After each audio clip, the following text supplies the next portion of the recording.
Bonjour, bienvenue dans 20 Shy Zone Media, le label digital. Vous êtes l'artiste de votre transformation numérique, c'est vous la star. Je me nomme Soilrich Boniface, je suis un artiste et un ingénieur en informatique. Et aujourd'hui, je viens répondre au quiz de la semaine dernière qui était de savoir parmi les éléments ci-contre, lequel est un intrus. Vous étiez nombreux à donner la bonne réponse et nous vous invitons encore à liker, à partager, à commenter pour que d'autres personnes apprennent ce que vous apprenez.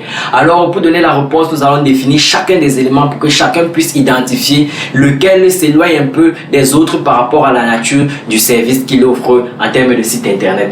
Ok, alors nous avons le nom de domaine. Tous les jours vous entendez nom de domaine. Nom de domaine même c'est même quoi? En fait un nom de domaine c'est votre joli nom là, n'est-ce pas, qui permet de masquer l'adresse IP qui serait trop compliqué pour vous pour retenir. Imagine un peu que tu dis que je veux être sur internet, on te donne un chiffre compliqué là, 96.28.208.43 et tout le monde là-bas les nombres compliqués. Non, ça te ferait fou pour les personnes à retenir. Alors les ingénieurs ont pensé à mettre un nom sexy dessus, par exemple 20shyzonemedia.cm, active ton potentiel.cm, pour que les personnes aient des noms plus faciles à retenir. Vous avez noté parfois qu'il y a les .cm, .com et autres. Pour ce qui concerne les extensions ou ce qu'on appelle les domaines de premier niveau, et particulièrement ce qui concerne les country codes, ça veut dire que les .fr, France, .cm, Cameroun, .de, il y a un organisme qui se charge d'organiser l'attribution de ces noms de domaine là, on appelle l'antique au Cameroun.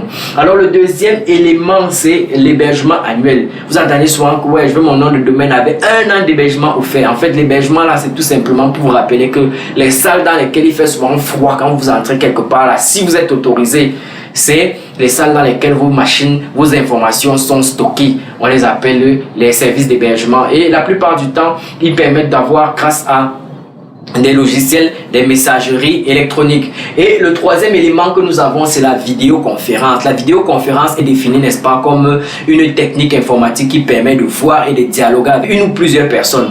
Tout simplement, il utilise la technologie de la visiophonie pour se voir et parler, et puis tout simplement les multipoints, par exemple les salons WhatsApp, les Zoom et tout ça, on prend les gens partout et ils se connectent et ils se voient.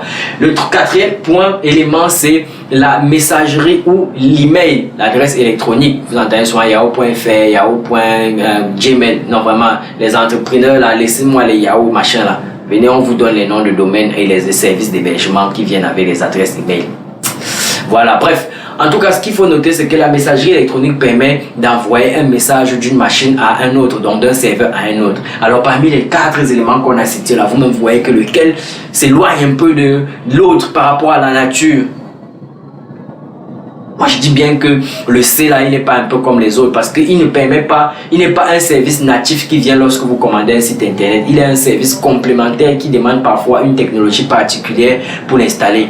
Alors, pour tous ceux qui ont donné la bonne réponse, nous vous invitons à partager, à liker et ils remportent déjà leur lot. Nous vous invitons à faire pareil. Bienvenue dans le label digital Your Shy.